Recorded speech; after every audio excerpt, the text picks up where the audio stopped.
America के 16 सैन्य विमान तबाह हो गए। कितनी बड़ी खबर है ये। अभी तक इस युद्ध के अंदर अमेरिका के 16 सैन्य विमान तबाह हो गए और न केवल 16 सैन्य विमान तबाह हुए हैं बल्कि उसके साथ साथ 10 रीपर ड्रोन वो भी तबाह हो गए हैं, नष्ट हो गए हैं। और ये खबर कहां से आई है? ये खबर निकल करके सामने आई है ब्लूमबर्ग से। ब्लूमबर्ग की एक रिपोर्ट निकल करके सामने आई है और जिस रिपोर्ट के अंदर बाकायदा ब्लूमबर्ग ने ब्यौरा पेश किया है कि कहां पर, किस जगह पर कितने विमान नष्ट हुए हैं, किस जगह पर कितने ड्रोन नष्ट हुए हैं। और सबसे बड़ी चीज यह है कि ब्लूमबर्ग यानी अमेरिकी न्यूज एजेंसी, इस खबर पर बहुत विस्तार से हम बात करने वाले हैं और ब्लूमबर्ग की इस रिपोर्ट में क्या कुछ कहा गया है मैं आपके सामने रखने वाला हूं। और इसके साथ साथ इस खबर में एक और बड़ी जानकारी मैं आपको देने वाला हूं, बाकायदा तस्वीरों के साथ में। हिजबुल्लाह की तरफ से अटैक किया गया और हिजबुल्लाह ने अटैक किया। उस अटैक में आईडीएफ यानी इजरायली डिफेंस फोर्स उसके 5 टैंकों को निशाना बनाया और 5 में से 3 टैंक नष्ट हो गए हैं, तबाह हो गए। ये बहुत बड़ी अपने आप में खबर है। और ये सबसे बड़ी चीज है कि युद्ध के 21वें दिन ये अमेरिका और इजराइल के नुकसान की खबरें, उनकी तबाही की खबरें वो सामने आ रही हैं। ये अपने आप में सबसे बड़ा एक तरीके से आप ये कह सकते हैं कि झटका है। और ये झटका अमेरिका और इजराइल को बहुत भारी पड़ने वाला है। सालों लग सकते हैं इससे उभरने के अंदर। सबसे पहले मैं आपको तस्वीरों के साथ में हिजबुल्लाह ने जो आईडीएफ के 3 विमान नष्ट किए उस पर बात करते हैं और फिर पूरी तरह से विस्तार से हम बात करेंगे ब्लूमबर्ग की रिपोर्ट पर, जिसमें एक ब्यौरा आपके सामने रखने जा रहा हूं। सबसे पहले ये तस्वीर आप देखिए। ये तस्वीर आप देखिए, हिजबुल्लाह ने कल रात टायर लेबनान में हुए अपने हमले का फुटेज वो जारी किया है, जिसमें उन्होंने आगे बढ़ रहे आईडीएफ के 5 मरकवा टैंकों पर एंटी टैंक मिसाइल दागे। वीडियो में कम से कम 3 टैंक नष्ट हो गए हैं और उसमें आग लग गई। और वीडियो में टैंकों की वापसी भी दिखाई दे रही है और टैंकों पर हमले के बाद में आईडीएफ के सैनिक भागते हुए नजर आ रहे हैं, यानी इजरायली भागते हुए नजर आ रहे हैं। दोस्तों, सबसे बड़ी बात यह है कि जिस तरीके से यह हमला हो रहा है, ये वाकई इजराइल के लिए, उसकी साख के लिए, और इजराइल जो 40 सालों से सपना देख रहा था, उस सपने की एक तरीके से आप यूँ कहिए कि बहुत निर्मम तरीके से उसको चकनाचूर किया जा रहा है। इजराइल के लोग भाग रहे हैं, इजराइल के सैनिक भाग रहे हैं। ये खबरें सामने आ रही, कहीं पर ऐसी कोई खबर सामने नहीं आई है कि ईरान के लोग भाग गए या ईरान के कमांडर भाग गए या ईरान के लीडर्स जो है वो भाग गए। उन्होंने शहादत कबूल की लेकिन कोई भागा नहीं, किसी ने पीठ नहीं दिखाई। लेकिन 5 मरकवा टैंकों पर हमला किया गया और 3 टैंकों को हिजबुल्लाह नष्ट करने में कामयाब रहा। ये बहुत बड़ी अपने आप में एक उपलब्धि है, जहां पर लेबनान में इजराइल की तरफ से बहुत भारी तबाही मचाई गई। लाखों लोग विस्थापित हो गए और हजारों की संख्या में वहां पर लोग मारे गए और हजारों की संख्या में वहां पर घरों को, बिल्डिंगों को नुकसान पहुंचाया गया, उनको ध्वस्त कर दिया गया। वहां से, उस जगह से जहां पर लेबनान में इजराइल कह रहा है कि लेबनान की सरकार हिजबुल्लाह पर कंट्रोल नहीं कर रही है। लेबनान की सरकार, मैंने आपको पहले ही बताया है कि पूरी तरह से अमेरिका के कंट्रोल में है। और वो लेबनान जिसके पास में अपना कोई एयर डिफेंस सिस्टम नहीं है, हिजबुल्लाह के पास में अपना कोई एयर डिफेंस सिस्टम नहीं है। हिजबुल्लाह के पास में केवल आप ये कहिए कि रॉकेट्स हैं, मिसाइल लॉन्चर्स हैं, उसके जरिए वो हमला करते हैं। और हमला करके उन्होंने 3 आईडीएफ के टैंक नष्ट कर दिए। सबसे बड़ी खबर है। अब बात करते हैं ब्लूमबर्ग की खबर की। ये ब्लूमबर्ग की खबर आप देखिए और ये ब्लूमबर्ग की खबर जो है वो अपने आप में बहुत कुछ कहती है और एक एक करके मैं आपके सामने जानकारी रखने जा रहा हूं।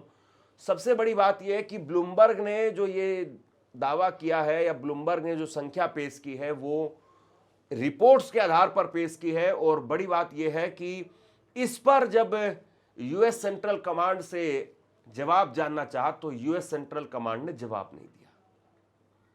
दोस्तों, इस रिपोर्ट के बारे में मैं आपको विस्तार से जानकारी दूं, इस रिपोर्ट के बारे में विस्तार से हम बात करें, उससे पहले मुझे लगता है कि आपको एक चीज समझनी चाहिए और वो ये है कि अमेरिका के अंदर आज भी डेमोक्रेटिक वैल्यूज की कितनी वैल्यू है।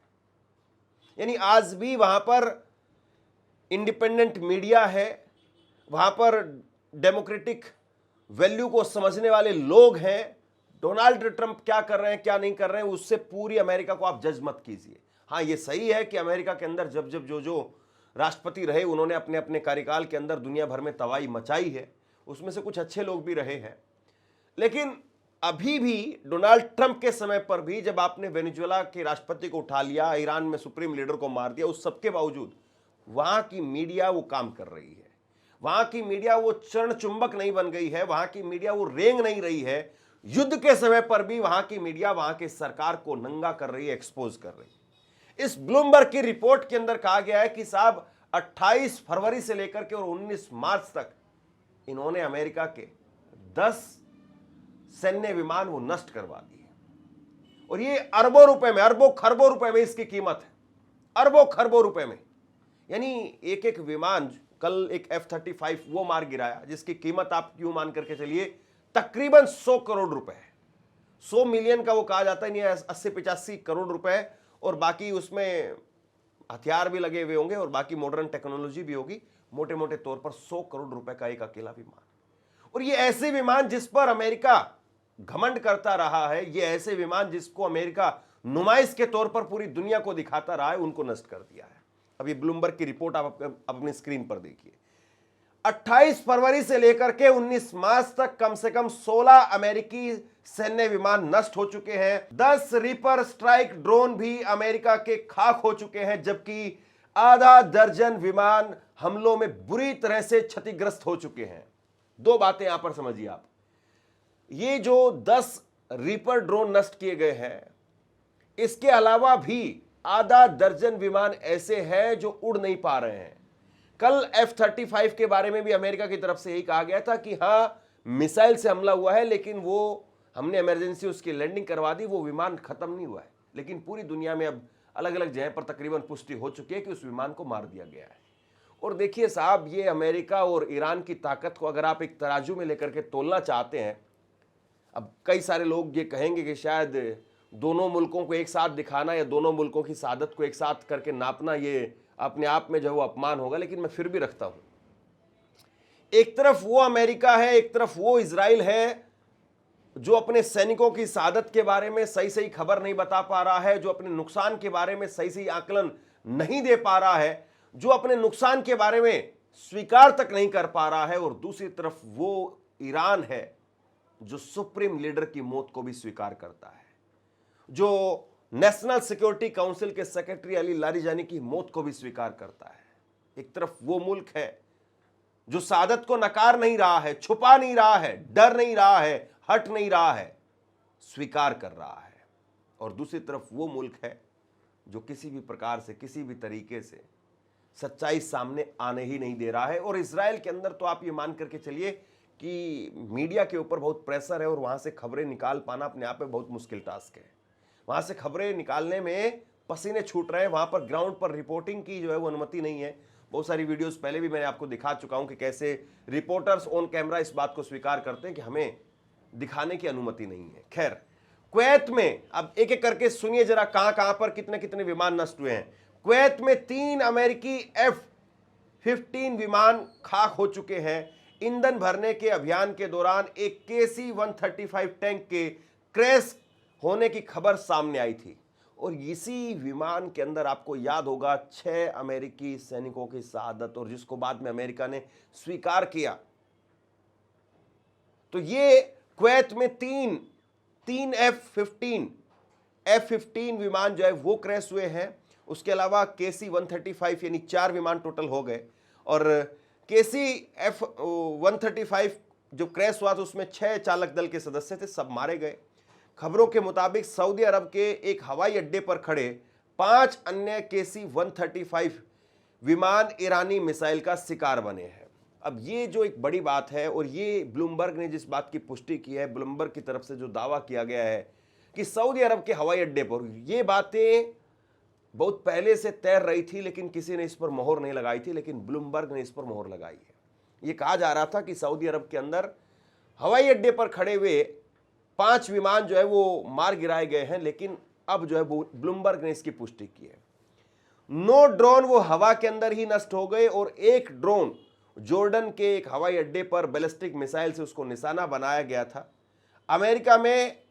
अमेरिका ने 2011 में लीबिया इंटरवेंशन 2011 के दौरान बड़ा हवाई अभियान किया था और इस अभियान के 4 महीने में सिर्फ 3 ड्रोन नष्ट होने की खबर आई थी, जिनमें एक यूनाइटेड स्टेट नेवी का ड्रोन था। बहुत गहराई से समझिए, बहुत बड़ी बात है ये। 2011 के अंदर अमेरिका ने लीबिया के अंदर एक बड़ा सैन्य अभियान चलाया था, एक तरीके से आप यूं कहिए, और वहां पर 4 महीने लगे थे, 4 महीने 2011 में। उस वक्त में टेक्नोलॉजी के मामले में और दूसरे तरीके से भी अमेरिका तब भी बहुत मजबूत था, आज भी अमेरिका बहुत मजबूत है, लेकिन 2011 में 4 महीने चले उस ऑपरेशन के दौरान सिर्फ 3 ड्रोन नष्ट हुए थे, 3 ड्रोन। और अब जो है, अब आपके 10 रिपर ड्रोन नष्ट हो चुके हैं और आपके 16 सैन्य विमान नष्ट हो चुके हैं। ये एक तरीके से ताकत बता रहा है, ये एक तरीके से ये बता रहा है कि देखिए साहब, आप चाहे जितनी मर्जी बात करिए, लेकिन सच्चाई ये है कि बहुत बुरी तरह से आप इस युद्ध के अंदर फंस गए हैं। बहुत बुरी तरह से ईरान ने आपको गिरा गिरा करके पीटा है, आसमान में पीटा है, हर जगह पर आपको जो है वो ईरान ने पीटा है। हालांकि 2 बड़ी खबरें हैं जिस पर अभी पुष्टि नहीं हो पाई है।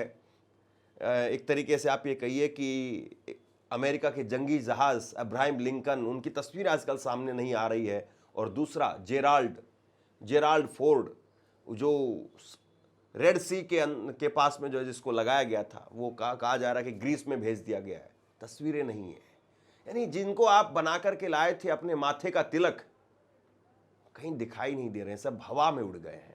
आपसे कुछ कहना चाहता हूं, आज के वक्त में पत्रकारिता करना कितना मुश्किल काम है, लेकिन अगर ऐसे में भी कोई आपकी खबर दिखा रहा है, कोई आपके मुद्दे पर बात कर रहा है, तो आपको भी उसका साथ देना चाहिए।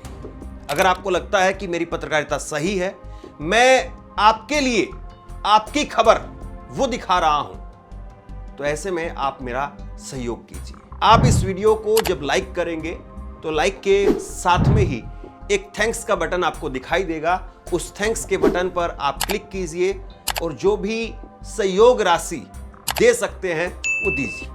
दूसरा, आप चैनल को ज्वाइन कर सकते हैं और चैनल को ज्वाइन करके भी मुझे मदद कर सकते हैं। स्टडी के मुताबिक यूनाइटेड स्टेट के पास में 225 MQ-9 रीपर ड्रोन है जिन्हें वह चलाता है। यानी कुल मिलाकर के आप यूं समझिए 225 ड्रोन है और उसमें से 10 ड्रोन पिछले 20 दिन के अंदर अंदर खत्म हो गए। अमेरिका सड़क पर आ जाएगा। अगर ये युद्ध बहुत लंबा चल गया तो अमेरिका का जो ताज है वो आप देखना कि उसकी क्या हालत होगी। और ये तो तब हो रहा है जब अमेरिका के साथ में सीधी लड़ाई नहीं हो रही है, अमेरिका की जमीन पर लड़ाई नहीं हो रही है। अमेरिका जो लड़ाई लड़ रहा है वो दूसरों की जमीन पर जाकर के अमेरिकी बेस के जरिए जो लड़ाई लड़ रहा है। जिस दिन अमेरिका के साथ में लड़ाई हो गई, आमने सामने की लड़ाई हो गई, ट्रूप्स ऑन द ग्राउंड अगर अमेरिका में उतर करके लड़ाई हो गई, तो सोचिए अमेरिका का क्या हाल होगा। डोनाल्ड ट्रंप जिस युद्ध को लेकर के कह रहे थे कि बस 2 दिन, 4 दिन, 10 दिन, 5 दिन, हफ्ता, ये हफ्ता, 2 हफ्ता, सब खत्म हो गया साहब। 3 हफ्ते बीत गए, 3 हफ्ते, 21वां दिन है आज। 3 हफ्ते किसको कहते हैं? 3 हफ्ते।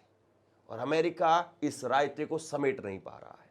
अमेरिका ने जो फैलाया है उसको समेट नहीं पा रहा है। अमेरिका समझ नहीं पा रहा है कि इस युद्ध से निकले कैसे, यहां से निकले कैसे। और इजराइल तो चाहता है कि जितने दिन फंसे रहे उतना अच्छा है, जितने दिन मारते रहे उतना अच्छा है, क्योंकि इजराइल के पास में ये सच्चाई है कि पैसे की कमी नहीं है और इजराइल और अमेरिका के बीच में किसी प्रकार का कोई भी मतभेद नहीं है। बस बात सिर्फ इतनी सी है कि अमेरिका हाथ खड़े कर देता है कि नहीं नहीं ये इजराइल ने किया है, क्योंकि वहां पर थोड़े पत्रकार हैं, वहां पर थोड़ी डेमोक्रेसी है, वहां पर कुछ लोग हैं जो बोल लेते हैं, जो सड़कों पर आ जाते हैं। इजराइल में संभव नहीं है। इजराइल में ना डेमोक्रेसी है, ना कोई आज़ाद मीडिया है, ना वहाँ पर आवाम को इतना कोई हक है कि सड़क पर आकर के और कोई बड़ा प्रदर्शन कर सके और नेतन्याहू से सवाल पूछ सके। इसलिए अमेरिका बीच बीच में अपने आप को न्यूट्रल दिखाने के लिए, बीच बीच में अपने आप को बड़ा और महान दिखाने के लिए कर लेता है, लेकिन हकीकत यह है कि दोनों एक ही सिक्के के 2 पहलू हैं, इससे ज़्यादा कुछ नहीं है। और ये जो रिपोर्ट निकल करके सामने आई है, यकीनी तौर पर यह कहा जा सकता है कि अमेरिका का बहुत बुरी तरह से नुकसान हुआ है। यह रिपोर्ट अमेरिकी एजेंसी, न्यूज एजेंसी ब्लूमबर्ग की है, अमेरिका के बारे में है। इजराइल का इसमें कोई खास जिक्र नहीं है। इजराइल का जब जिक्र होगा, इजराइल से जब चीज़ें निकल करके सामने आएंगी, तब पता चलेगा कि नेतन्याहू की कुर्सी कहीं खतरे में ना पड़ जाए। कब तक आप सपने बेच बेच करके लोगों को नींद में सुलाते रहेंगे, सबसे बड़ा सवाल ये है। शेयर कीजिए इस खबर को, और लगातार जो कुछ भी हो रहा है इस युद्ध में, उसके आगे पीछे दाएं बाएं सब कुछ खंगाल करके, निकाल करके, ला करके आपको आसान भाषा में समझाने की कोशिश है। बताइए कि आपको हमारी रिपोर्ट्स कैसी लग रही हैं। नीचे कमेंट बॉक्स में अपनी राय लिख करके जरूर बताइए। अगर आपको हमारी रिपोर्ट्स अच्छी लग रही हैं तो इसको अपने दोस्तों के साथ में शेयर कीजिए और चैनल को सब्सक्राइब जरूर कीजिए। शुक्रिया।